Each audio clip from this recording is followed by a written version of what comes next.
The sky was the color of polished sunshine that morning, the sea a flowing triptych of blues. Fishermen on the pier mended their nets with hands that knew the rhythm of the tides, and gulls wheeled overhead, their cries the only sharp thing in the muffled air. It was a day like any other, a page from a well-thumbed book, right up until the moment the world forgot how to breathe. It began not with a roar, but with a silence, a deep, sucking silence that pulled the sound from the air. The gulls froze in their arcs. The fishermen looked up, their needles still. Then came the sigh, a vast planetary exhalation as the ocean drew back, not in a retreat, but in a gathering, pulling miles of seabed into the naked, glistening light. We stared, uncomprehending, at the strange new valleys and trenches where our harbor had been. Crabs scuttled in confused circles on the wet sand. The silence held, and then it broke. The horizon didn't just rise, it curled. A wall of water, higher than the cliffs, higher than thought, blotted out the sky. It wasn't coming. It was arriving. But the true terror wasn't the mountain of water. It was what happened in front of it. The air changed. It thickened, grew heavy and wet, a palpable soup you had to push through to lift an arm. You tried to gasp, and your lungs filled not with air, but with a fine, cold mist. The ocean, already claiming its territory. The wind, racing ahead of the wave, wasn't wind anymore. It was a current, a river in the sky, pulling at clothes, hair, breath. We were drowning in the open air, lungs straining for a substance that was no longer there. And the water in the bay, in the glasses left on cafe tables, in our own bodies, it grew light. It pulled upward.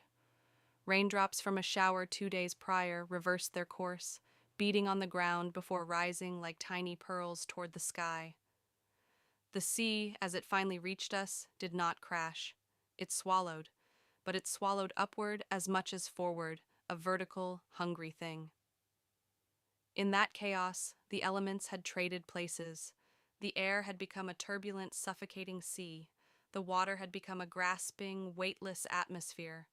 The solid ground was the only constant, and it was the stage for this monstrous swap. When it was over, the crushing weight, the deafening roar, the dizzying inversion, the world settled, but it was a new world. The air felt thin and borrowed. Every breath tasted of salt and aftermath. The water in the puddles lay still, but it looked different, as if remembering its brief, terrible freedom. It was a day like any other, until the big wave came, and air and water changed places. Now, every day after is a day remembering that exchange, breathing carefully, and watching the horizon with new, knowing fear. The great turning did not come with fire or earthquake, but with a single, silent wall of water that climbed over the continents and did not recede. It was not a flood, but a permanent rearrangement. When the rogue wave, a mountain of ocean born from a fracture in the seafloor, finished its journey, the world was inverted. The land was gone, buried under leagues of crushing, sun-dappled blue. The survivors were not those on high ground, but those who were, by chance or fate, within the few structures that could become arks, deep-sea research stations, reinforced bunkers, the occasional lucky submarine, 111 souls. Scattered across the planet's new seafloor in their isolated pockets of air and despair. Among them was Ella, a marine biologist who had been in the Abyssal Promise, a station tethered to the Mariana Trench. Her world shrank to the station's groaning metal and the 11 other terrified faces. The first law of their new society was written in those initial gasping days. Breathe deeply, think deeper. Panic consumed oxygen faster than any leak.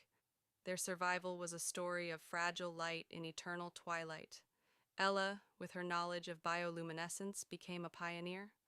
She learned to cultivate colonies of gentle, glowing dinoflagellates in empty nutrient tanks, stringing them in nets to create soft, living lanterns. The eerie blue-green light became their sun, their moon, their street lamp. It was a woman's touch, she thought, to choose a light that was alive, that needed care, and in return beat back the terrifying absolute dark.